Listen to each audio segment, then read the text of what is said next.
World War II, The Banality of Evil and Moral Responsibility. Introduction. World War II, particularly the Holocaust, remains a defining moment in the exploration of human morality.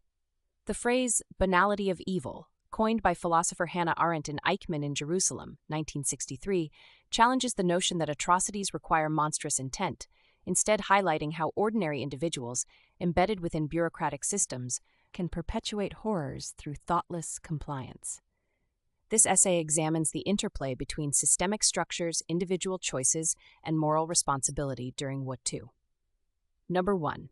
The Banality of Evil, Arendt's Perspective. Arendt observed Adolf Eichmann, a key organizer of the Holocaust during his 1961 trial in Jerusalem. She concluded that Eichmann was neither fanatical nor psychopathic, but a terrifyingly normal bureaucrat who prioritized efficiency over moral reflection.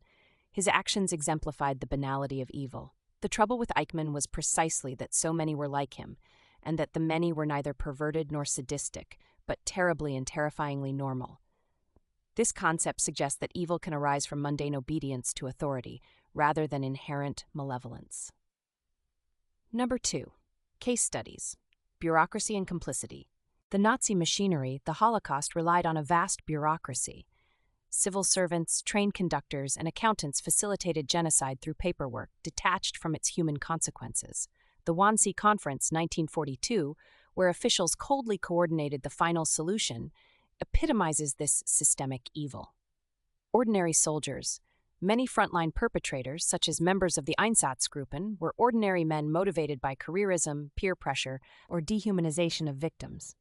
Christopher Browning's Ordinary Men, 1992, details how police battalions composed of average Germans participated in mass shootings.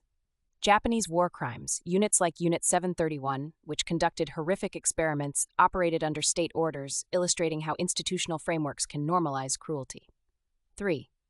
Moral responsibility, individual versus systemic guilt. Nuremberg Principles. The post-war trials rejected the just following orders defense, asserting that individuals bear responsibility for their actions.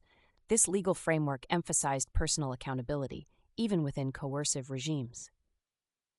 The role of ideology. While Arendt focused on thoughtlessness, scholars like Daniel Goldhagen, Hitler's willing executioners, argue that widespread anti-Semitic ideology in Germany fueled active participation.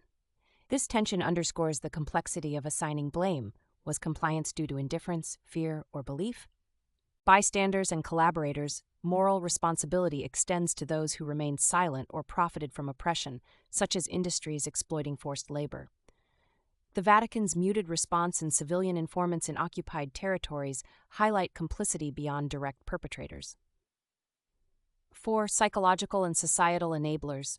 Milgram Experiment, Stanley Milgram's Studies, 1961, demonstrated that ordinary people could inflict harm under authoritative instruction, mirroring the obedience dynamics in Nazi Germany.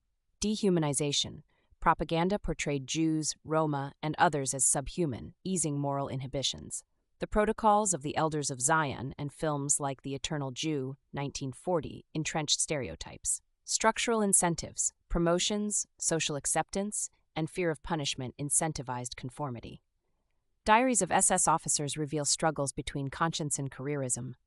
5. Criticisms and counter-arguments. Arendt's thesis has faced critique. Downplaying ideology, historians argue that many Nazis, including mid-level officials, were ideologically committed. Hitler's Mein Kampf and SS indoctrination camps reveal a deliberate cultivation of hatred. Victim agency. Survivors like Primo Levi emphasize the deliberate cruelty of perpetrators, challenging the notion of thoughtlessness. Yet the banality framework remains vital for understanding how systems, not just individuals, perpetuate evil. 6. Conclusion. Lessons for modern ethics. The Holocaust underscores that moral vigilance requires both resisting dehumanizing systems and fostering critical thinking. Institutions must prioritize accountability while individuals must recognize their capacity for complicity. As Arendt warned, the sad truth is that most evil is done by people who never make up their minds to be good or evil. In an era of bureaucratic opacity and authoritarian resurgence, understanding the banality of evil is not just historical reflection, it is a call to ethical action.